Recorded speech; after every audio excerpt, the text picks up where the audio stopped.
रायगड जिल्ह्यातील पेण शहरात एका अत्यंत दिमागदार आणि देशभक्तीने ओतप्रोत भरलेल्या सोहळ्याचे आयोजन करण्यात आले होते। पेण येथील माजी सैनिक सामाजिक संस्था रायगड या संस्थेचा 4था वर्धापन दिन सोहळा महात्मा गांधी वाचनालयाच्या सभागृहात मोठ्या उत्साहात संपन्न झाला असून यावेळी 1971च्या युद्धातील शूरवीरांसह नव्या दमाच्या अग्निवीरांचाही सन्मान करण्यात आलाय।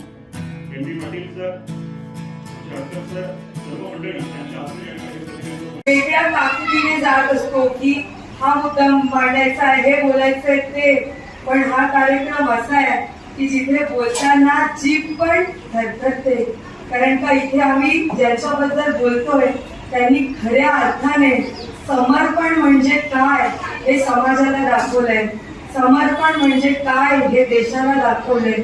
मी हे करेन, मी ते करेन हे बोलणं वेगळं, पण स्वतःच्या प्राणाची पर्वा न करता देशातला प्रत्येक नागरिक हा सुखाने जगला पाहिजे, सुखाने झोपला पाहिजे, इथले सणवार आनंदाने साजरे झाले पाहिजे, या भावनेसाठी, या गोष्टीसाठी सैनिक म्हणून माझी जबाबदारी स्वीकारल्यावर स्वतःच्या कुटुंबाचे सणवार, स्वतःचे सुखदुःख बाजूला ठेवून फक्त माझ्या देशाचा तिरंगा मानाने फडकला पाहिजे, यासाठी जगणारा माणूस या जगात कोण असेल तर तो माझा सैनिक। म्हणून अशा सर्व सैनिकांच्या चरणी मी नतमस्तक होते।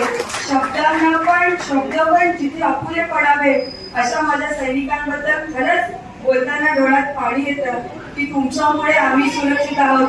राजकारणी म्हणून जेव्हा भाषण करायला जातो आणि बोलतो की आम्हाला विकास करायचा आहे, आम्हाला अमक करायचं, आम्हाला तमक करायचंय, पण देशाचा विकास पण ज्यांच्या जीवावर होतो ना ते माझे सैनिक, ते देशाची सेवा करतात, ते देशाला सुरक्षित ठेवतात, म्हणून देशाचा राजकारणी हा देशाचा विकास करू शकतो। त्याच्यामुळे सगळं श्रेय जे कोणाला असेल ते माझ्या सैनिकांना जातं।